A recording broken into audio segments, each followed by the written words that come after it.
And here's the Iron Man 2 3 3/4 inch Ironmonger review. I'm not going to really get into the cards since I did those in my classic Iron Man armor review, and really,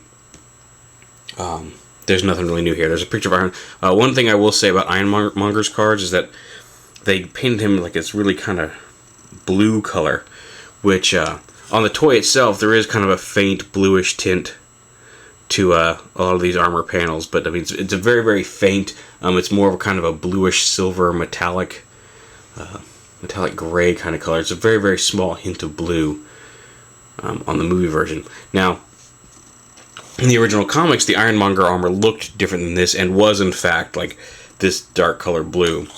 And I think they even released a bigger version of the 6-inch figure from the first line as like a solid blue Ironmonger. So it's clearly an homage to that.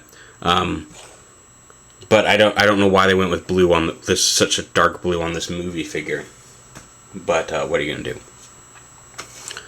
Ironmonger comes with no accessories aside from the base, which is fine because he comes with like a "I'm giant and I'm gonna beat the crap out of you" action. He didn't have the everybody else came with like some missile launchers or flight stands or whatever.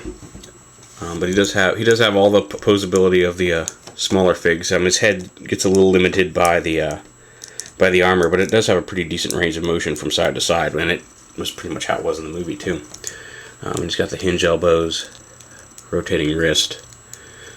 He's got the same type of swivel and hinge ball joint, or swivel and hinge hips here. He doesn't have double joint in these. He's only got the one hinge, and again he's got rotating hinged feet. He's a little limited in movement. A little more limited in movement than some of the other figures, but that was really how his armor was designed in the film as well. So he was supposed to be more of a big brute powerhouse than a fast, agile, just a weapon storage thing. So it works. Just a quick comparison. Here he is with the Mark III. So you can see he's not quite to scale, the same scale that he was in the movie. I think he was would have been a little bit taller in the movie, but I think the 6-inch figure would be way too big.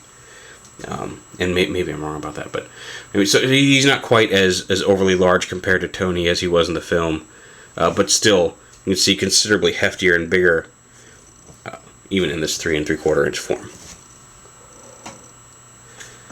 So there you have it, 3 3/4 inch Iron Man 2 movie series Warmonger, or Ironmonger.